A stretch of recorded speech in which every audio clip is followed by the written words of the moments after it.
Copy. 0036 to 41. Presidential candidate Michelle Bachmann thinks our troops are the best.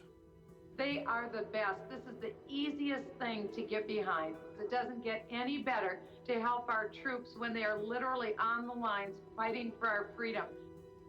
Presidential candidate Herman Cain will not apologize for having the biggest, baddest, greatest military on the planet. And I don't apologize for having the biggest, baddest, greatest military on the planet.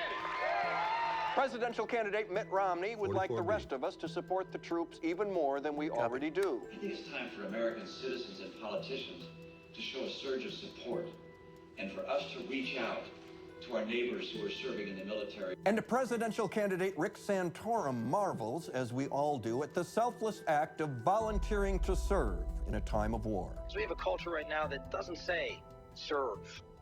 It doesn't say don't think about yourself. It says me, me, me. It's a very self-absorbed, me-centered, excessive popular culture. And yet we have brave men and women who are willing to step forward because they know what's at stake. They're willing to sacrifice their lives for this great country. Stephen Hill is a decorated captain in the U.S. Army, where he's been a reservist for 20 years. He is this very night serving in combat in Iraq, as he was last night when he asked this question via YouTube at the GOP debate in Orlando, Florida. In 2010, when I was deployed to Iraq, I had to lie about who I was because I'm a gay soldier, and I didn't want to lose my job. My question is, under one of your presidencies, do you intend to circumvent the progress that's been made for gay and lesbian soldiers in the military? That was a big room full of Republican primary voters booing an American combat soldier who, as he was speaking, was in combat. The audience members who were booing were in Orlando. Soon they'll surely be in hell, though not soon enough. Not everyone was booing. There were people in the audience who heard Captain Hill say that when he was deployed to Iraq, he was worried that if his sexuality was discovered, they might not let him go.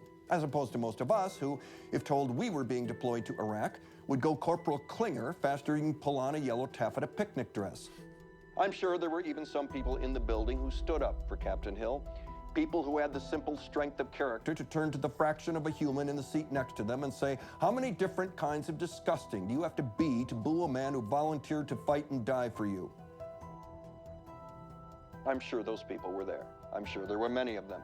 But unfortunately, none of them were on the stage. Not one of these would-be commanders-in-chief took a moment to stand with a line officer. They let him stand alone. Soldiers never do that. Leaders never do that. Witless bullies and hapless punks do it all the time. The only president on the stage last night was Stephen Hill. Godspeed, Captain Hill, and come home soon. A grateful nation is waiting to say thank you.